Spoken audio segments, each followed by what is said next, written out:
तो प्रधानमंत्री नरेंद्र मोदी राजस्थान के दौसा में ये रोड शो कर रहे हैं। प्रधानमंत्री नरेंद्र मोदी वहाँ पर खुली जीप में सवार होकर के उनके हाथ में कमल का निशान, जो कि भारतीय जनता पार्टी का जो निशान है, चुनाव का निशान, चुनावी निशान, कमल छाप, उसको लेकर प्रधानमंत्री नरेंद्र मोदी अभिवादन कर रहे हैं।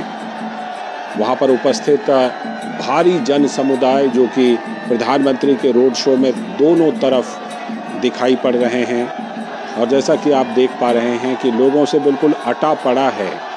प्रधानमंत्री का ये जो रोड शो है उसके दोनों तरफ लोग भारी तादाद में मौजूद हैं और प्रधानमंत्री नरेंद्र मोदी सभी के साथ अभिवादन का आदान प्रदान कर रहे हैं। विशाल बैरिस्टो हमारे संवाददाता वहीं पर हैं। विशाल बैरिस्टो से हम जुड़ते हैं और उनसे और ज़्यादा जानकारी लेते हैं। विशाल, ये रोड शो की सीधी तस्वीरें हम देख रहे हैं प्रधानमंत्री नरेंद्र मोदी के रोड शो की। ये कौन सा इलाका दौसा में है, क्योंकि भारी तादाद में लोग यहाँ पर उपस्थित दिखाई पड़ रहे हैं और प्रधानमंत्री का अभिवादन कर रहे हैं? देखिए लालचंद, ये मेन शहर है दौसा का, और मैं आपको बता दूं कि प्रधानमंत्री को देखने के लिए सुबह से ही भीड़ जमा होने लगी थी। और मैं जितनी दूर देख पा रहा हूँ उतनी दूर तक लोगों ने अपने हाथों में मोबाइल ले रखे हैं, उनकी फोटो खींचने के लिए बेकरार है। हर वर्ग का इंसान, चाहे बच्चा हो, बूढ़ा हो, महिलाएं खास तौर से प्रधानमंत्री को देखने के लिए उमड़ी है और एक उत्सव का माहौल है यहाँ दौसा के अंदर। दौसा में प्रधानमंत्री का सुबह से इंतजार हो रहा था कि कब प्रधानमंत्री आएंगे, और अब वो घड़ी आ गई है। और जैसे जैसे प्रधानमंत्री का काफिला आगे बढ़ रहा है, लोगों के अंदर और एक्साइटमेंट बढ़ता जा रहा है। सबने अपने हाथों में मोबाइल ले रखे हैं और सड़क के दोनों तरफ स्वागत हो रहा है प्रधानमंत्री का, और लोग एक झलक पाने के लिए प्रधानमंत्री के लिए उत्साहित है और चाहते हैं कि किसी तरह उस पल को अपने मोबाइल में कैद कर ले। ये जो रोड शो है ये शुरू हुआ सोमनाथ सर्किल से और करीब 1.25 किलोमीटर का ये सफर है, और इस सफर को यादगार बनाने के लिए लोग अपनी बालकनियों में आ गए हैं। मैं देख सकता हूँ महिलाएं अपने छोटे छोटे बच्चों को गोद में लिए हुए हैं और बुजुर्ग लोग भी हैं। एक बुजुर्ग महिला पिछले 2 घंटे से अपनी बालकनी में बैठी हुई है मेरे सामने, और अब वो घड़ी आ गई है कि जब वो देख पा रही है, और उन्होंने अपनी बहू से कहा है कि इस मोबाइल पर मोदी जी के वीडियो बनाकर मुझे दो। और ठीक मेरे सड़क के दूसरी तरफ वो पहली मंजिल पर बैठी हुई है। तो एक बहुत एक्साइटमेंट का माहौल है। बीजेपी हमेशा से प्राइम मिनिस्टर पर बैंक करती है हर चुनाव में। आप देख सकते हैं शोर बढ़ रहा है, तालियां बज रही है जैसे जैसे प्रधानमंत्री का काफिला आगे बढ़ता चला जा रहा है। लालचंद जी, जैसा कि हम देख रहे हैं, हम लोग जानते हैं कि जो दौसा है वो पहले राजेश पायलट वहाँ के बड़े नेता होते थे। आजकल उनके सुपुत्र सचिन पायलट कांग्रेस में हैं और कई तरह की बातें, कई तरह की खबरें भी आती रहती हैं। लेकिन ये दौसा वही दौसा है जहाँ प्रधानमंत्री रोड शो कर रहे हैं। तो ऐसे में जो दौसा का जो चुनावी माहौल है विशाल, वो कैसा दिखाई पड़ रहा है? देखिए लालचंद, आपने ठीक कहा, दौसा राजेश पायलट का गढ़ होता था। राजेश पायलट हालांकि राजस्थान से नहीं थे, लेकिन उन्होंने दौसा को चुना। दौसा गुर्जर समुदाय भी की अच्छी खासी पैठ है यहाँ पर, लेकिन ये जनरल कैटेगरी होने के बावजूद भी यहाँ पर मीणा समुदाय के लोग काफी ज्यादा हैं, और यही वजह है कि बीजेपी ने कन्हैया लाल मीणा को मैदान में उतारा है और उनका सामना कर रहे हैं मुरारी लाल मीणा। तो ये मीणा वर्सेस मीणा की जो लड़ाई है उसके अंदर एक इंटरेस्टिंग बात यह है कि प्रधानमंत्री को लेकर सबसे ज्यादा एक्साइटमेंट है। आप शोर सुन पा रहे होंगे कितने एक्साइटेड है लोग, और प्रधानमंत्री का काफिला धीरे धीरे मेरे सामने से जा रहा है। प्रधानमंत्री ने अपने हाथों में कमल का फूल लिया हुआ है। उनके दाहिनी तरफ है कन्हैया लाल मीणा जो दौसा से बीजेपी के कैंडिडेट है, और उनके बाईं तरफ है किरोड़ी लाल मीणा। डॉक्टर किरोड़ी लाल मीणा मीणा समुदाय में काफी अच्छी पकड़ रखते हैं। केंद्रीय माफ कीजिए राजस्थान में मंत्री रह चुके हैं, अभी कैबिनेट मिनिस्टर है भजनलाल सरकार के अंदर, और प्रधानमंत्री को देखने के लिए भीड़ का हुजूम दौड़ा चला आ रहा है मेरी तरफ, क्योंकि प्रधानमंत्री का काफिला मेरी तरफ आ बढ़ा है। लालचंद बिल्कुल, वो तस्वीरें हम देख रहे हैं, और जिस तरह हम देख रहे हैं कि दोनों तरफ में काफ़ी तादाद में लोग वहाँ पर मौजूद हैं। ऐसी खबर है कि इस रोड शो के लिए 4 मंच हैं और 10 जगह पर प्रधानमंत्री का स्वागत किया जा रहा है।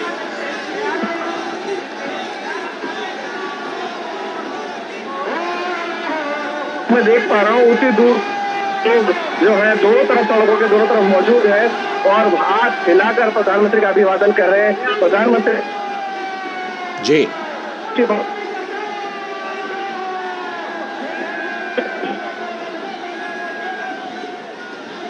लगता है विशाल की आवाज़ कहीं ना कहीं संपर्क उनसे टूट रहा है, लेकिन हमारे संवाददाता विशाल बैरिस्टो बता रहे थे कि किस तरह से दौसा इलाका जो है वो राजनीतिक रूप से कितना महत्वपूर्ण है। प्रधानमंत्री नरेंद्र मोदी का वहीं पर आज रोड शो है और ये जो तस्वीरें आप देख रहे हैं वो वहीं से देख रहे हैं, दौसा से। राजस्थान के दौसा में प्रधानमंत्री नरेंद्र मोदी रोड शो कर रहे हैं और हाथ हिलाकर लोगों का अभिवादन कर रहे हैं। प्रधानमंत्री नरेंद्र मोदी हमारे साथ हमारे सलाहकार संपादक विनोद मिश्र जी भी जुड़े हुए हैं इस पर और ज़्यादा जानकारी देने के लिए।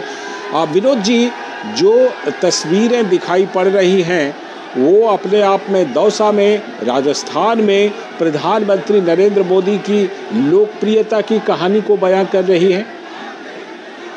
जी, लोकप्रियता के प्राइम मिनिस्टर की तो है, उसकी बात साथ साथ आपको हमें ये भी देखना होगा कि जब हम लोग कहते हैं ना कि लोकतंत्र का ये उत्सव है, तो उसमें जो लोगों की पार्टिसिपेशन है उसको भी ये समझना पड़ेगा कि लोग किस तरह से जोग दर जोग आते हैं। और प्राइम मिनिस्टर का रोड शो अगर आपने तमिलनाडु का भी देखा होगा, चेन्नई का भी देखा होगा, आप केरल का भी देखा होगा, आप दूसरे जैसे स्टेट के भी प्राइम मिनिस्टर का रोड शो आपने देखा है इस इलेक्शन के टाइम में। तो ये जब चीजें आपको दिखाई देती है तब आप अगर याद कीजिए कि जो प्राइम मिनिस्टर मोदी कहते हैं, कल ही जो हिंदुस्तान टाइम्स के एक इंटरव्यू में कहा था कि इस बार का जो चुनाव है वो कम से कम राजनीति के में जो पंडित है और राजनीति के जो विद्यार्थी हैं उन दोनों के लिए एक अध्ययन का विषय होगा। वो इसलिए कह रहे हैं कि जब आप उस रोड शो में लोगों के उत्साह और उमंग को देखते हैं तो आप यकीन मानिए कि ये उमंग और ये लहर लोगों ने क्रिएट किया है। जो लोग में जो आप देख रहे हैं कि जो प्राइम मिनिस्टर मोदी को किस तरह से रिस्पेक्ट करते हैं, उनके अभिवादन को लेके और बार बार उनके चेहरों पे जो आप चमक देखते हैं, तो ये जरूर ये अध्ययन की चीज है कि तीसरी बार के लिए प्राइम मिनिस्टर मोदी के लिए अगर इस तरह का जोश अगर लोगों में है तो शायद दुनिया के किसी डेमोक्रेटिक कंट्री में इस तरह की चीजें आपको नहीं दिखाई दी होगी कि थर्ड टर्म के लिए वहाँ किसी प्राइम मिनिस्टर और प्रेसिडेंट के लिए इतनी ललक होगी, इतनी लहर होगी। लाल जी, बिल्कुल। आप जब प्रधानमंत्री की बात का जिक्र कर रहे थे तो प्रधानमंत्री ने अपने इंटरव्यू में ये कहा था कि इस बार की चुनाव की झलक तो जमीन पर दिखाई पड़ रही है और लोग खुद ही नारा लगा रहे हैं। क्या वैसी ही झलक इस समय दौसा से दिखाई पड़ रही है? बिल्कुल। आप जब दौसा की नजारा को आप देखते हैं और इस गर्मी में, इस प्रचंड गर्मी में आप देखिए कि वहाँ के टेम्परेचर को आप अंदाज कीजिए और लोगों के इस भीड़ को जब आप देखते हैं तो आप देखिए घंटों इंतजार करके दोनों बगल लोग जो खड़े हुए हैं और वो सिर्फ एक झलक नहीं देखना चाहते हैं, वो चीजें प्राइम मिनिस्टर मोदी के साथ में अपने उत्साह और उमंग को भी दिखाना चाह रहे हैं। तो और हर को प्राइम मिनिस्टर मोदी आप देखिए कि उस तरीके से तस्वीरों में आपको दिखाई दे रहा है कितने हुजूम में कारवां चला हुआ है। अब उस कारवां के तक पहुंचते पहुंचते प्राइम मिनिस्टर मोदी अभी 1-2 किलोमीटर चले होंगे। अब कल्पना कीजिए कि वहाँ इतने किलोमीटर तक ऐसे ही लोग खड़े हुए हैं। तो ये मानना पड़ेगा जो बात आप कह रहे थे कि ये जो लहर है उस जनता ने ये लहर रही है। और फ्रंट फुट पे अगर आप कहिए कि इस चुनाव में अगर कोई खेल रही है तो वो जनता खेल रही है, राजनीतिक दल तो और राजनीतिक नेता तो पीछे है। और ये चीजें जब आप मोदी को देखते हैं और उनके साथ में वो जुलूस और उनके साथ में रोड शो का वो नजारा देखते हैं तो अद्भुत, ये शायद दुनिया के शायद किसी कंट्री में अपने किसी शासक, अपने किसी प्रधानमंत्री के लिए ऐसा नजारा हमें कभी देखने को नहीं मिला था।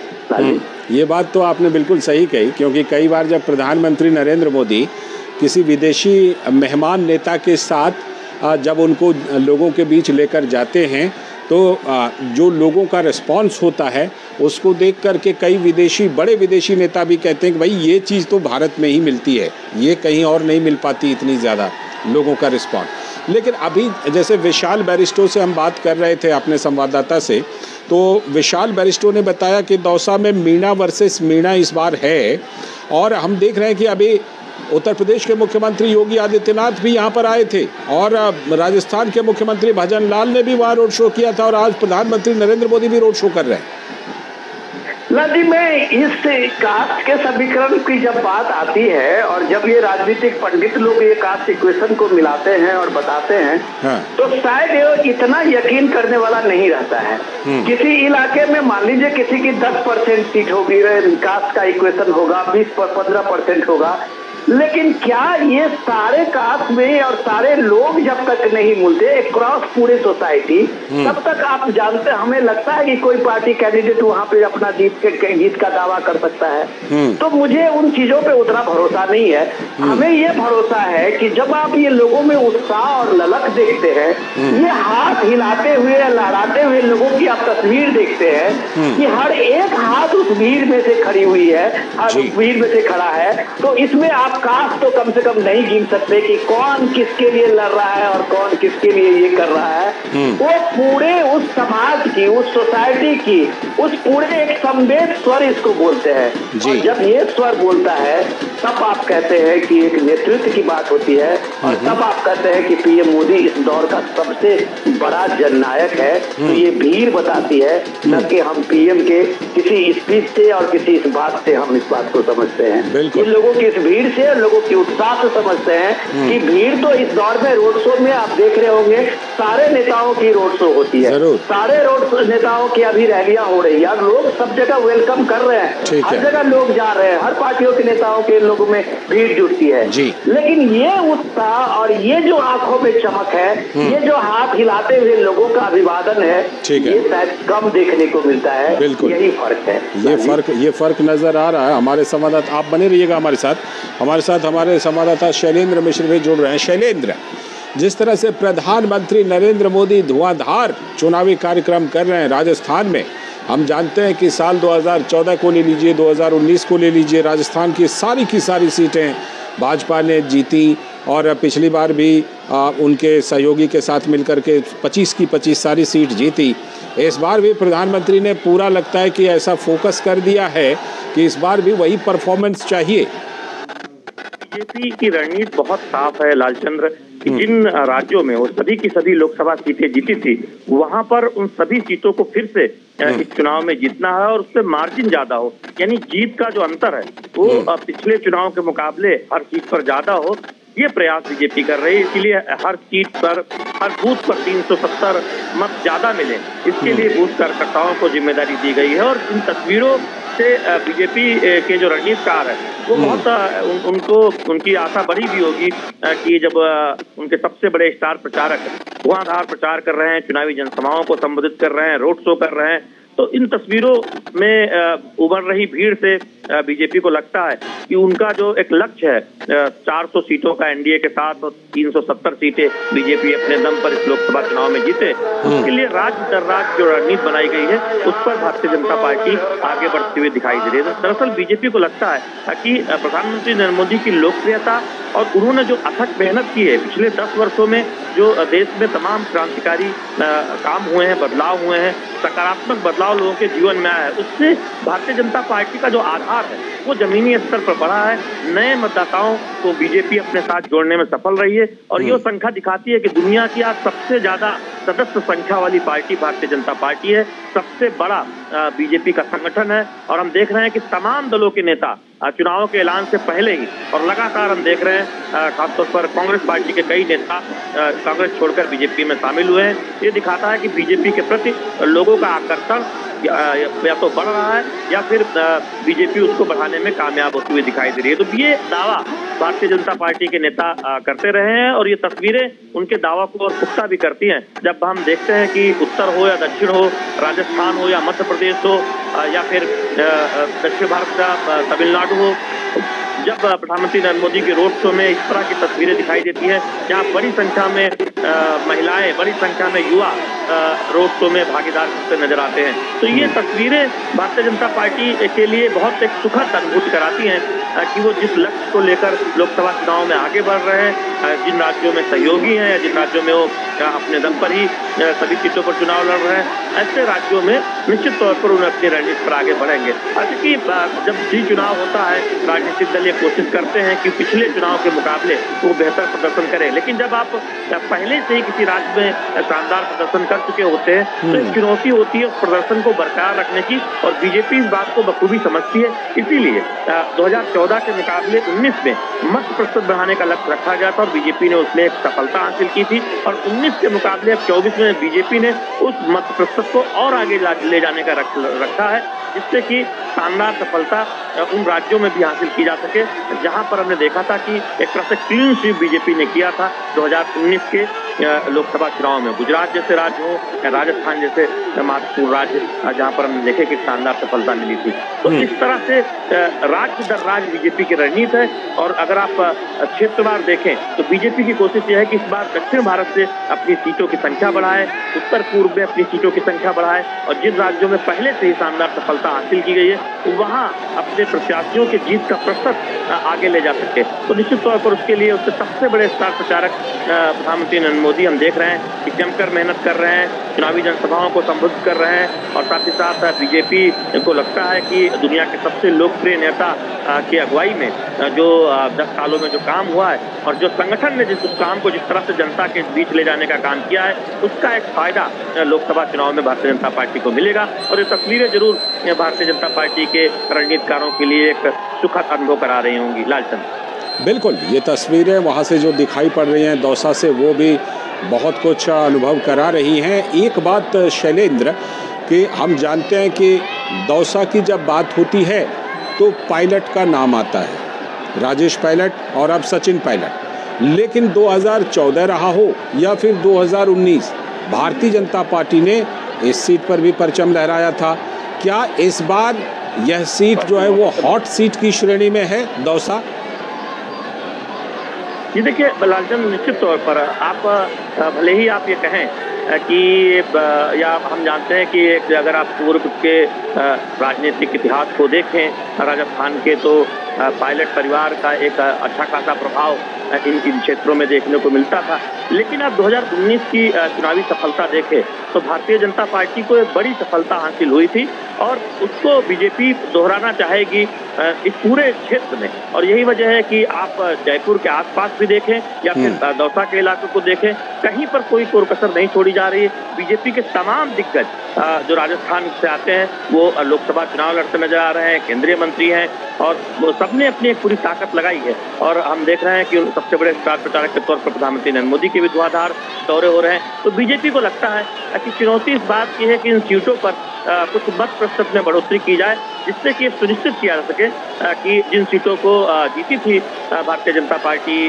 2019 में, राजस्थान में उन सभी सीटों पर एक बार फिर से बीजेपी जीत हासिल करे। और यही वजह है कि बूथवार एक रणनीति बनाई गई है, और एक बात कही गई है कि हर लोकसभा क्षेत्र में बीजेपी का उम्मीदवार कमल का फूल है, यानी कमल के फूल को देखें जो बीजेपी कार्यकर्ता है, जो आम जनता है, उम्मीदवार की जगह पर प्रधानमंत्री नरेंद्र मोदी की अगुवाई में जो काम हुआ है, उनका जो लोकप्रिय चेहरा है और भारतीय जनता पार्टी का चुनाव चिन्ह है, उसको सामने रखकर चुनाव लड़ा जा रहा है। तो ये बहुत महत्वपूर्ण है बीजेपी के रणनीति के लिहाज से। बिल्कुल, ये काफ़ी महत्वपूर्ण है। विनोद जी हमारे साथ अगर जुड़े हों तो विनोद जी के पास चलते हैं, आप हमारे साथ बने रहिएगा।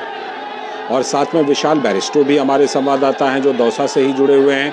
मैं पहले विशाल के पास ही चलता हूं और विशाल से अपडेट लेता हूं। विशाल, प्रधानमंत्री का काफिला बिल्कुल बढ़ते हुए, और जैसा कि हम जानते हैं विशाल की राजस्थान में तो गर्मी भी बहुत ज़्यादा पड़ती है, इस समय गर्मी का मौसम है, उसके बावजूद काफ़ी तादाद में लोग आए हैं अपने प्रिय नेता को देखने के लिए, उनका अभिवादन करने के लिए। हाँ लालचंद, बिल्कुल ठीक कहा आपने, गर्मी अपने जोरों पर है। और न सिर्फ गर्मी है, मैं आपको बता दूं कि राजस्थान में अभी कटाई का सीजन भी चल रहा है और इसके साथ शादियों का सीजन भी जोरों पर है। ऐसे में गर्मी, शादियां और अपनी खेती, वो सब लोग छोड़ के अगर प्रधानमंत्री को देखने के लिए अपने अपने मोबाइल लेकर आते हैं, चाहे वो पुरुष हो या महिला, लड़का हो या लड़की, तो ये एक बहुत बड़ी बात है और बीजेपी के एडवांटेज में ये साफ जाता है। आपने शैलेंद्र से पूछा था कि क्या दौसा हॉट सीट है? डेफिनेटली दौसा हॉट सीट है और सीधा मुकाबला कांग्रेस और बीजेपी के बीच में है।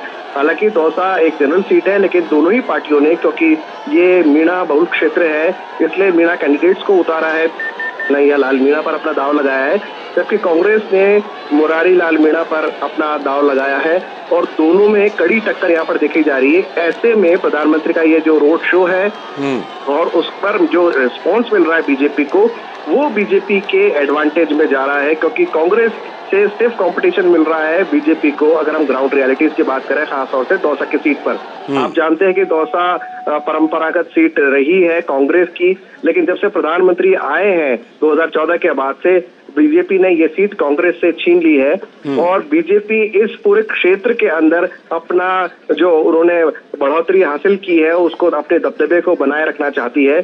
मैंने करौली में विनय सहस्त्रबुद्धे से बातचीत की थी, जो राजस्थान के चुनावी इंचार्ज है बीजेपी की तरफ से, और उन्होंने कहा था कि इस बार हमारा मुकाबला खुद हम ही से है, यानी कि BJP is competing against BJP last performance. हम हर बूथ पर 50% से ज्यादा, पहले से ज्यादा स्कोर करना चाहते हैं। राजस्थान की अगर हम बात करें तो पिछले चुनाव में 24-1 का स्कोर रहा था, 24 सीटें बीजेपी के खाते में रही थी, जबकि एक सीट राष्ट्रीय लोकतांत्रिक पार्टी हनुमान बेनीवाल विजय घोषित हुए थे नागौर से, और कांग्रेस के हाथ कुछ नहीं लगा था। और ये लगातार दूसरी बार है जब 2014 और 2019 में जब कांग्रेस का परफॉर्मेंस बहुत खराब रहा। अब एक बड़ा सवाल ये है कि राजस्थान के अंदर भजन लाल सरकार आ गई है, विधानसभा चुनाव उन्होंने, जिससे हमें फाइनल पूरे मीडिया बता रहा था इन स्टेट असेंबली इलेक्शंस को, उसको जीता। तो ये एक टेस्ट भी है भजन लाल सरकार के लिए, और जाहिर सी बात है बीजेपी चाहेगी कि उसको और ज्यादा इंप्रूव किया जाए। करौली में प्रधानमंत्री ने पीने के पानी का मुद्दा उठाया और उन्होंने कहा कि बहुत लंबे वक्त से पीने के पानी की समस्या है, हम हर घर जल पहुंचा रहे हैं नल के जरिए, लेकिन इसके अलावा जो ईस्टर्न राजस्थान कैनाल प्रोजेक्ट है उसको भी हमने सफलतापूर्वक साइन कर दिया है, एग्रीमेंट साइन किया है हरियाणा के साथ। और ये इसलिए हो पाया क्योंकि हरियाणा में भी बीजेपी की सरकार है, राजस्थान में भी बीजेपी की सरकार है, तो डबल इंजन की सरकार का जरूर फायदा मिलता है। उन्होंने दक्षिण भारत के कुछ राज्यों का हवाला देते हुए कहा कि वहां पर लंबे समय से, चाहे वो कावेरी डिस्प्यूट हो, वाटर डिस्प्यूट हो, चला आ रहा है और वो पानी का कोई फैसला ही नहीं हो पाता, पानी समुद्र में चला जाता है। इसलिए जरूरी है कि डबल इंजन की सरकार हो, और इसलिए उन्होंने वोटर्स से कहा कि आप बीजेपी को वोट इसलिए दीजिए क्योंकि एक तरफ वो लोग हैं जो सिर्फ मोदी को टारगेट कर रहे हैं। मोदी ना मौज करने के लिए पैदा हुआ है, मोदी ना आराम करने के लिए पैदा हुआ है, मोदी पैदा हुआ है मेहनत करने के लिए। और मेरा एक ही सपना है, भारत को विकसित देश बनाना 2047 में, और ये प्रधानमंत्री नरेंद्र मोदी ने करौली की जनसभा में ऐलान किया है। लालचंद्र, बिल्कुल ये ऐलान किया है वहाँ की जनसभा में, और प्रधानमंत्री नरेंद्र मोदी बार बार इन चीज़ों को लेकर के कहते हैं और प्रधानमंत्री बार बार इस पर जोर देते हैं। विनोद मिश्र जी हमारे सलाहकार संपादक हमारे साथ जुड़े हुए हैं। विनोद जी, आपसे मैं ये ज़रूर समझना चाहूँगा, दर्शकों तक ये ज़रूर पहुँचाना चाहूँगा आपके ज़रिए कि आपने पहले भी बड़े बड़े रोड शो देखे होंगे, प्रधानमंत्रियों के भी रोड शो देखे होंगे। आपको पहले के रोड शो में, पहले के प्रधानमंत्रियों के रोड शो में और अभी के प्रधानमंत्री मोदी के रोड शो में क्या फ़र्क नज़र आता है? देखिए लाली, सबसे इम्पोर्टेंट ये है कि बात तो आप बिल्कुल सही कह रहे हैं, भारतीय लोकतंत्र के और भारतीय चुनाव का जो दुनिया भर में आकर्षण है वो यही है कि लोग इसमें खुल के जुटते हैं, लोग जो है अपने अपने नेताओं का उत्साह भी बढ़ाते हैं। ये अमूमन हर पार्टियों के लिए आप देखे होंगे, कोई ऐसा नहीं है कि सिर्फ बीजेपी के साथ ऐसा होता है। लेकिन जब लोग कंपैरिजन करते हैं इसी चुनाव में, लोगों के पास में एक पूरा का पूरा हम लोगों से ज्यादा अनुभव है वहाँ लोगों के पास में। लोग 5 बार 6 बार से वोट दे रहे हैं, तो उनको एक अनुभव होता है अपने राजनेताओं को, अपने नेताओं को लेके कि और परफॉर्मेंस को लेके। तो इम्पोर्टेंट ये है, जैसा कि हमारे दोनों रिपोर्टर भी बता रहे थे, शैलेंद्र भी बता रहे थे, विशाल भी बता रहे थे कि ये दौसा जो है वो एक तरह से आप मान सकते हैं कि पायलट का गढ़ है। सचिन पायलट से लेके राजेश पायलट तक ने यहाँ पे अपनी पूरी पूंजी लगाई है। तो अब ये है, अभी भी इस बार भी इस प्रचंड लहर के बाद भी आप ये देखिए कि 2 विधायक जो है वो सचिन पायलट के समर्थक वहाँ जीते हैं जी। और इस बार भी जो कैंडिडेट है वो भी सचिन पायलट के समर्थक विधायक जो है उन्हीं को टिकट दिया गया है। तो कुल मिला के दारोमदार सचिन पायलट का है वहाँ से अपने नेता के लिए सब कुछ करना। अब उसमें अशोक गहलोत कितना उसमें भूमिका निभाते हैं ये भी देखने की जरूरत है। लेकिन प्राइम मिनिस्टर मोदी की ये खूबी है कि जब आप देखिए कि वहाँ विधानसभा चुनाव में इतनी प्रचंड बहुमत से जीत के आने के बाद बीजेपी ने सबसे अंतिम पंक्ति में बैठे हुए भजनलाल शर्मा को चुन के और उसको चीफ मिनिस्टर बनाते हैं। ये शायद दुनिया में आप कह सकते हैं, भारत में तो कम से कम नहीं ही ऐसा होता होगा कि आप एक अनसंग जो आपके कार्यकर्ता है उसको उठा के आप सीएम बना देते हैं। ये हमने देखा एमपी में भी देखा, ये हमने राजस्थान में भी देखा, ये हमने छत्तीसगढ़ में भी देखा। वो नेता को लाके आप फ्रंट पे लाते हैं जो नेता आपके अंतिम कतार में बैठे हुए होते हैं। तो ये जो उत्साह है यहाँ कार्यकर्ताओं की, शायद ये उत्साह दूसरी पार्टियों में नहीं होती है, क्योंकि हर कार्यकर्ता वहाँ पे सीधे प्राइम मिनिस्टर मोदी से कनेक्ट है। हर कार्यकर्ता की जो अपील, पीएम की जब अपील होती है तो वो हर कार्यकर्ता के साथ सामने से वो अपील को वो एकदम ऐसे एक्सेप्ट करता है जैसे लगता है कि कप्तान का आया हुआ वो आदेश है।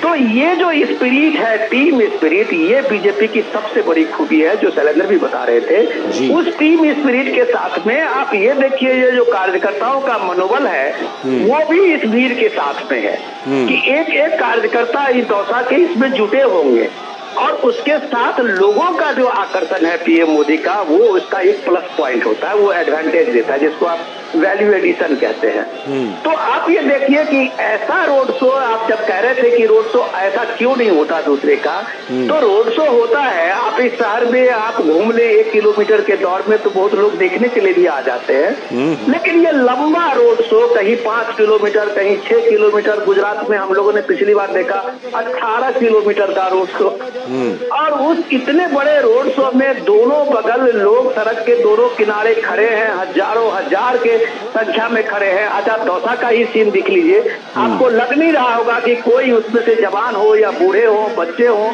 जो घर में होंगे वो सब के सब निकल के बाहर आए होंगे पीएम मोदी को एक तरह से अभिवादन देने के लिए, एक तरह से उनका अभिवादन लेने के लिए। तो ये जो उत्साह है, ये जो उमंग है, ये नरेंद्र मोदी को इस दौर का सबसे बड़ा जननायक बनाता है। तो इसके पीछे ये लोगों का आकर्षण है, इसके पीछे लोगों का उत्साह है। इस उत्साह को जोड़ने में वहाँ के वो कार्यकर्ता भी है, वहाँ के वो लोकल जो वहाँ पे टीम है उसकी भी है कि वो इस मोमेंटम को बनाते हैं सिर्फ इस बात से कि मोदी अपने हर कार्यकर्ता, छोटा हो या बड़ा हो, सबके साथ कनेक्टेड है। ये सबसे बड़ी खूबी होती है लाल जी। और वो कनेक्शन ना, वो कनेक्शन बिल्कुल जिसको कहते हैं रेसिप्रोकेट होना, वो दिखाई पड़ता है दोनों तरफ से। प्रधानमंत्री जिस तरह से अभिवादन का आदान प्रदान करते हैं और जिस तरह से वहाँ पर उपस्थित जन समुदाय भी अभिवादन का आदान प्रदान करती है। शैलेंद्र हमारे साथ जुड़े हुए हैं।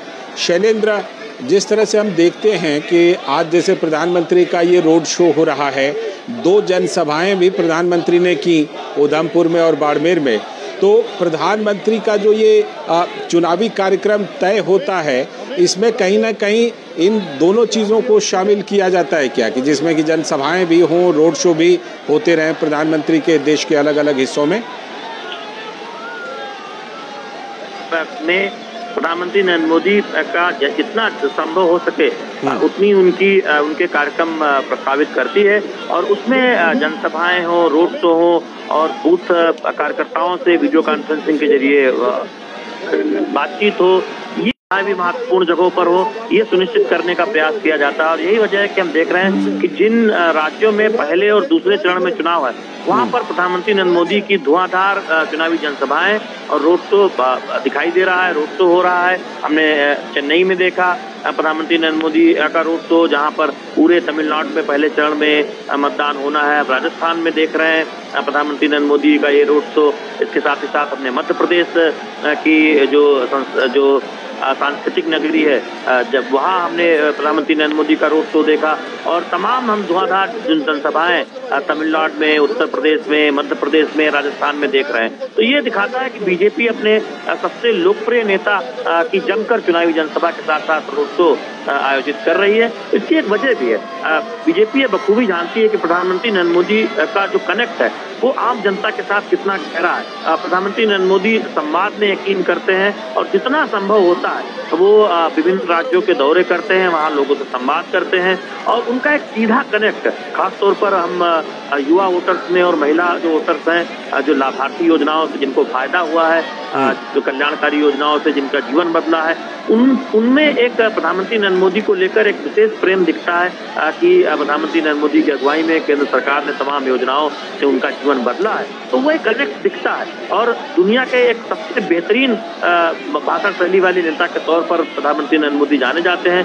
तो कैसे जनता से कनेक्ट करना है चुनाव के दौरान भी प्रधानमंत्री बखूबी जानते हैं और जहां भी प्रधानमंत्री जाते हैं वहां के स्थानीय जो परिवेश होता है उससे कनेक्ट होते हैं, जो स्थानीय संस्कृति होती है उसका जिक्र करते हैं। तो इससे लोगों को के बीच कनेक्ट होने में एक तरह से बहुत आसानी भी होती है और एक रिस्पांस दिखाई देता है। विनोद जी बात कर रहे थे कि बाकी नेताओं की भी जनसभा होती है, बाकी नेताओं के भी रोड शो होते हैं, लेकिन वो कनेक्ट शायद जो प्रधानमंत्री नरेंद्र मोदी के रोड शो में उनके चुनावी जनसभाओं में दिखाई देता है वो बाकी नेताओं में नहीं दिखाई देता। उसकी वजह यही है कि प्रधानमंत्री नरेंद्र मोदी की जो शैली है लोगों से जुड़ने की वो अलग है, वो बहुत शानदार है और दुनिया इस बात को जानती है। तभी तमाम सर्वे में वो दुनिया के सबसे लोकप्रिय नेता के तौर पर उभर कर आते हैं और बीजेपी के लिए तो एक तरह से बीजेपी इस बात को जानती है कि उनके लोकप्रिय नेतृत्व में वो चुनाव दर चुनाव एक नई सफलता हासिल करती जा रही है, चाहे राज्यों के चुनाव हो या फिर 2014-2019 के लोकसभा चुनाव हो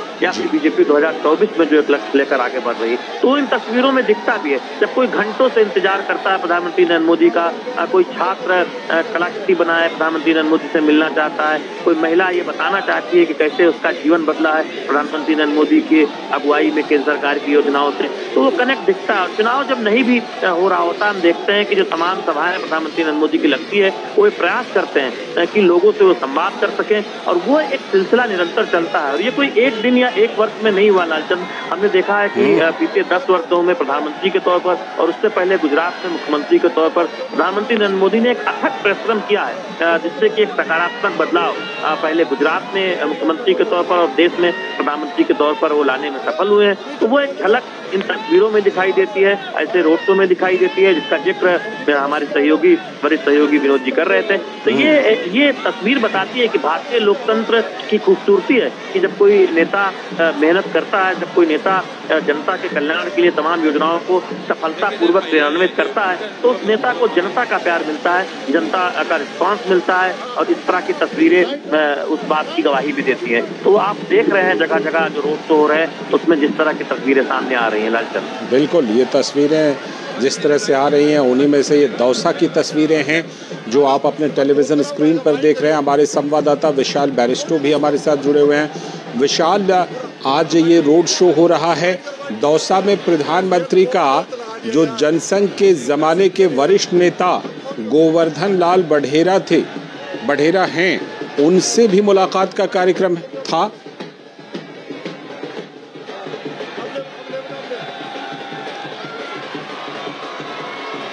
विशाल, आप तक आवाज आ रही है? विशाल फिलहाल हमारे साथ जुड़े हुए नहीं हैं। विनोद मिश्र जी के पास चलते हैं। विनोद जी अगर जुड़े हुए हों। विनोद जी, जिस तरह से कि अभी प्रधानमंत्री का ये रोड शो चल रहा है, जिस तरह का रिस्पांस दिख रहा है, इससे ये बिल्कुल साफ लग रहा है कि जो प्रधानमंत्री ने 400 पार का नारा दिया है उसमें उनकी 2 कोशिशें हैं। एक तो जहां पर सफलता मिली है उसको कायम रखा जा सके और बाकी जहां पर सफलता नहीं मिली थी वहां पर भी जीत दर्ज की जाए। तो उसी के तहत ये पहले प्रयास के तहत कि राजस्थान में 25 की 25 सीटें वहां पर कमल खिले, इसके तहत प्रधानमंत्री की ये कोशिश। डेफिनेटली आप मान सकते हैं कि प्राइम मिनिस्टर मोदी क्या बीजेपी की ये पूरी कोशिश होगी कि कम से कम उस अपने परफॉर्मेंस को 2019 के परफॉर्मेंस को कम से कम वो सामने में लाए। लेकिन आप ये मत भूलिए कि यहाँ पे और जो दूसरी पॉलिटिकल पार्टियां हैं, कांग्रेस हो या दूसरी और पार्टियां हैं, बीएसपी भी वहाँ है, हर पार्टियों की अपनी जरूर कोशिश होगी कि वो भी कम से कम वहाँ अपनी उपस्थिति में एक बढ़िया प्रेजेंस दिखाए। तो ये चीजें तो अपने आप में ये है, ये आप कह सकते हैं कि इस लोकतंत्र में और इस चुनाव में इसको आप एक बड़ा ये मान सकते हैं कि हर पॉलिटिकल पार्टी अपने तरफ से कोशिश करती है। शायद कांग्रेस भी उसी तरह की कोशिश कर रही होगी या बीएसपी भी कर रही होगी, जो जिस तरह की कोशिशें आप ये देख रहे हैं। जरूर। लेकिन सबसे इम्पोर्टेंट ये चीज है कि जनता के बीच में जाने के पास में आपके सामने में मुद्दे क्या है। जनता में जब पीएम मोदी जाते हैं और मोदी की गारंटी बोलते हैं, तो मोदी की गारंटी कहने के साथ में जनता को वो चीजें सामने में दिखती है, और जब वो दिखती है तब उसे लगता है कि ये नेतृत्व है जो कम से कम जो कहा वो किया और करके दिखाने वाला वो नेतृत्व होता है। तब ये तीसरे टर्म के लिए लोगों में आप एक ललक देखते हैं और एक तरह से विश्वास देखते हैं। ये पूरे के पूरे चीज जनता से किसी नेता का जो एक लिंक होता है, जो आप सेनेटर बता रहे थे, उसमें विश्वास सबसे बड़ा फैक्टर होता है लाल जी। आज के दौर में नेतृत्व को सबसे बड़ा ये उसके चैलेंज होती है कि लोगों में वो विश्वास पैदा करे, लोगों में वो विश्वास पैदा करे कि उसके नेतृत्व देने की क्षमता उस पर है। अभी आप देख लीजिए कि जितने भी सर्वे हुए हैं उस सर्वे में ये पूछा जाता है कि अगर वो सबसे पहला वोट देने के लिए जाते हैं तो उनके मन में सबसे पहला सवाल क्या होता है, तो उसका जवाब होता है कि सबसे पहले उनके मन में पीएम कैंडिडेट होता है। तो इस पीएम कैंडिडेट के नाम पे, एक नेतृत्व के नाम पे जब इंडिया गठबंधन के सामने में लोग देखते हैं तो शायद अभी उसके सामने में कोई चेहरा नहीं दिखता है। तो हम लोग बात कर रहे थे लाल जी, अभी अपने प्रोग्राम सब में इसकी चर्चा की है कि इस बार भी लोगों के मन में और मुद्दे के अलावा स्टेबिलिटी भी एक बड़ा मुद्दा है, स्थायित्व का। तो 30 साल से ज्यादा हुए इस देश ने देखा है मिलीजुली सरकारों का, और मिलीजुली सरकारों का हश्र क्या होता है ये भी लोगों ने देखा है। तो ये कम से कम 2014 से नरेंद्र मोदी के आने के बाद, इस सत्ता के शीर्ष पे आने के बाद जो लोगों ने स्टेबिलिटी देखा, उसके साथ बड़े फैसले भी देखे हैं। क्या ये देश कभी कल्पना कर सकता था कि आर्टिकल 370 हट जाएगा?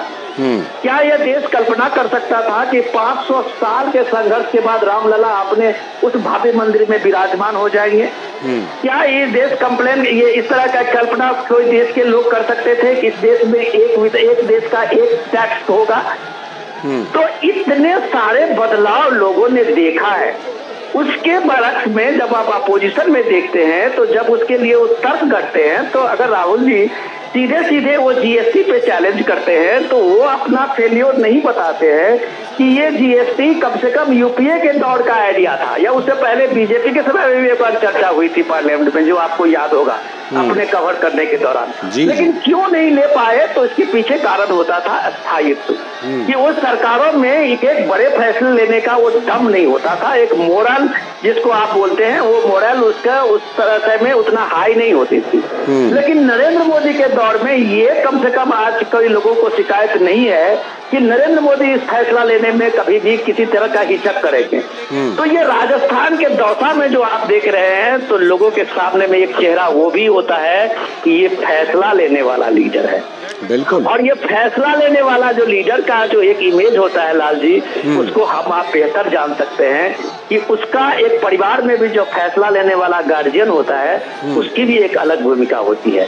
तो ये जो दौर में इलेक्शन हम देख रहे हैं, उसमें जब आप देखते हैं उसमें जो अलग अलग नैरेटिव्स होते हैं, उसके बरक्स में लोग इन चीजों से कंपैरिजन करते हैं। अब राहुल गांधी जब कहते हैं कि जैसे ही हमारी सरकार बनेगी आपके अकाउंट में खटाखट 1 लाख रुपए का पहला किस्त 8,500 रुपए आएगा जी, कैसे यकीन कर ले लोग कि वो रात के बाद अगले सुबह उठेगा तो उसके अकाउंट में 8,500 रुपए आके पड़े होंगे।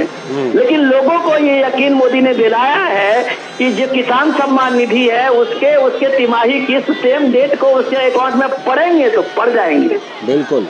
तो ये सब चीज जब आप देखते हैं तो लोग आज की तारीख में बहुत होशियार हैं, बहुत समझदार हैं, अवेयर हैं। कई दशकों के बाद लोग इतने अवेयर हुए हैं इलेक्शंस में पिछले वर्षों से, तो उनको आप नैरेटिव से भरवा नहीं सकते हैं। उनके लिए आप सामने में एक ठोस मुद्दा लेके जाना पड़ेगा। आप अगर कहते हैं यूपीए में आप इंडिया गठबंधन में कि भाई हम आटा से लेके डाटा तक फ्री देंगे, तो लोग कंपैरिजन करते हैं कि भैया ये डेटा से आटा तक जो आप आटा से डेटा तक का जो फ्री दोगे ये किसका पैसा है? वो उसी लोगों का पैसा है। तो दुनिया में कोई चीज फ्री नहीं मिलती, ये भी लोग जानते हैं कि आप इधर से एक कान इधर से नाक छुओ और इधर से दूसरा छुओ, तो वो लोगों को ही ये पता है, ये किसी भी ना किसी रूप से ये हमें ही देना पड़ेगा, हमें ही पे करना पड़ेगा। तो इन सब चीजों के बरस आप जब देखते हैं कि पीएम मोदी जब ठोस एक सस्टेनेबल डेवलपमेंट गोल की बात करते हैं, स्वच्छ भारत मिशन की बात करते हैं, तो इस देश ने कभी कल्पना नहीं की होगी कि इस देश में 12 करोड़ शौचालय बन जाएंगे। इस देश ने कभी कल्पना नहीं की होगी कि इस देश में नल से पीने का शुद्ध जल जो है वो 8 करोड़ लोगों के घर में पहुंच जाएगा पिछले 4 साल 5 साल में। तो ये सारी ये नहीं कल्पना की होगी कि 4 करोड़ गरीब लोगों के पक्के मकान बन जाएंगे। ये भी कल्पना नहीं की होगी कि इतने करोड़ जो बीपीएल के लोग थे उनके घरों में गैस सिलेंडर मिल जाएगा। तो लाल जी ये सारे क्रांतिकारी सामाजिक बदलाव लोगों ने देखा है। इस बदलाव को आप सिर्फ गरीबी हटाओ के नारा देके और अकाउंट में आपके 8,000 आएंगे और खटाखट आपके पास में सीधे 8,000 पहुंच जाएगा, इससे बात नहीं बनती है। इसके लिए करके दिखाना होता है और आपने जो अब तक नहीं किया है वो आप लोगों को भ्रम में नहीं डाल सकते हैं। लोगों को अपने नेतृत्व पे भरोसा है कि कल जो भी कुछ करेगा वो पीएम मोदी करेगा। लोग कह रहे थे कि अगर ये ऐसा हो सकता है, अगर ऐसा हो सकता है, तो वो एक सवाल जरूर पूछते हैं कि ये करने वाला कौन है सामने में।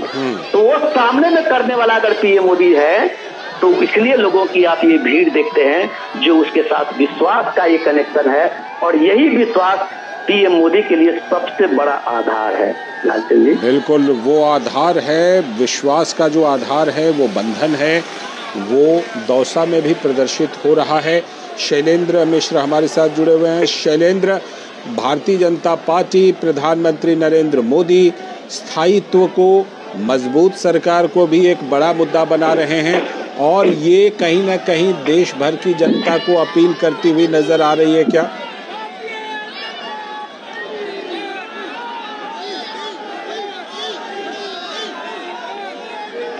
शैलेंद्र, आप तक आवाज आ रही है? जी बिल्कुल, एक बार सवाल दोहराएंगे क्या? हाँ, मैं सवाल ये कर रहा था कि स्थायित्व को और मजबूत सरकार को, स्थायी और मजबूत सरकार पर प्रधानमंत्री लगातार जोर दे रहे हैं, उसके फायदे गिना रहे हैं। ये भारतीय जनता पार्टी के इस बार के चुनाव प्रचार में एक बड़ा मुद्दा है जिसको लेकर प्रधानमंत्री देश के अलग अलग हिस्से में भी जा रहे हैं और इंटरव्यू भी दे रहे हैं। निश्चित तौर पर देखिए, जनता को ये बखूबी पता है कि स्थायी सरकार के कितने फायदे होते हैं और हमने देखा कि अपने दम पर 30 साल बाद 2014 में भारतीय जनता पार्टी की या किसी भी पार्टी की सरकार केंद्र में बनी थी तो उसके अपने फायदे भी नजर आए हैं। राज्यों में भी जब हम पूर्ण बहुमत की सरकार देखते हैं तो ऐसी सरकारें स्थायित्व देती है और ये कहा जाता है कि स्थायी सरकार ही विकास की गति को आगे बढ़ा सकती है, तमाम योजनाओं को आगे बढ़ा सकती है। तो वो एक मुद्दा है। बीजेपी ये कहती है कि देखिए, एक तरफ इंडी गठबंधन के लोग हैं जो सिर्फ अपने परिवार को बचाने के लिए या फिर अपने भ्रष्टाचार को बचाने के लिए एक साथ आए हैं और उनमें कोई विजन नहीं है, कोई कॉमन प्रोग्राम नहीं है, कोई एजेंडा नहीं है। वो सिर्फ प्रधानमंत्री नरेंद्र मोदी के विरोध और बीजेपी के विरोध के लिए एक हुए हैं। तो इस बात को जनता तक पहुंचाने की जोर शोर से कोशिश हो रही है बीजेपी की तरफ से और हमने देखा है कि बीजेपी को लगता है कि परिवारवाद, भ्रष्टाचार के साथ साथ स्थायित्व का जो मुद्दा है उससे वो बीजेपी जनता को लुभाने में कामयाब होगी। और यही वजह है कि इस बात को बहुत बीजेपी कहती है कि 2014 के बाद आप देखिए, जब स्थायी सरकार, एक पूर्ण बहुमत की सरकार केंद्र में आई जिसमें तमाम दलों, एनडीए के साथ सहयोगियों को भी साथ लिया गया, तो उसने तमाम बड़े फैसले किए, तमाम ऐसे फैसले किए जिसका दशकों से इंतजार था। तो वो दिखाई देता है कि स्थायी सरकार के कितने फायदे होते हैं। तो निश्चित तौर पर जनता उसको पसंद करेगी, जनता उसको रिस्पॉन्ड करेगी, ऐसा लगता है भारतीय जनता पार्टी के नेताओं को। बिल्कुल, वो कहीं ना कहीं लग रहा है कि इस मुद्दे को भारतीय जनता पार्टी ये कह रही है कि भाई 2 बार अगर लगातार स्थायी सरकार रही, मजबूत सरकार रही, तो उसके फ़ायदे जो हैं वो देश भर में लोगों ने देखे, विदेशों से भी उस तरह का रिस्पांस मिला, तमाम तरह की चीज़ें हुई। विनोद जी भी हमारे साथ जुड़े। विनोद जी, जो ये मुद्दा है स्थायी और मजबूत सरकार का, प्रधानमंत्री इस पर भी खासा जोर दे रहे हैं और ख़ास तौर पर उसको देश की सुरक्षा, चाहे आंतरिक सुरक्षा हो, बाह्य सुरक्षा हो, उससे भी जोड़ करके बता रहे हैं कि स्थायी और मजबूत सरकार है तभी तो किसी आतंकवादी को उसके घर में घुसकर भी मार आते हैं। लाल जी, मैं आपके सवाल लेने से पहले जो ये जनता की और लोगों की जो भीड़ को, दौड़ते हुए भीड़ को मैं देख रहा हूँ, हाँ। तो ये मुझे अद्भुत नजारा लग रहा है। हाँ, क्योंकि वो पीछे के लोग दौड़ करके फिर से आगे आ जा रहे हैं।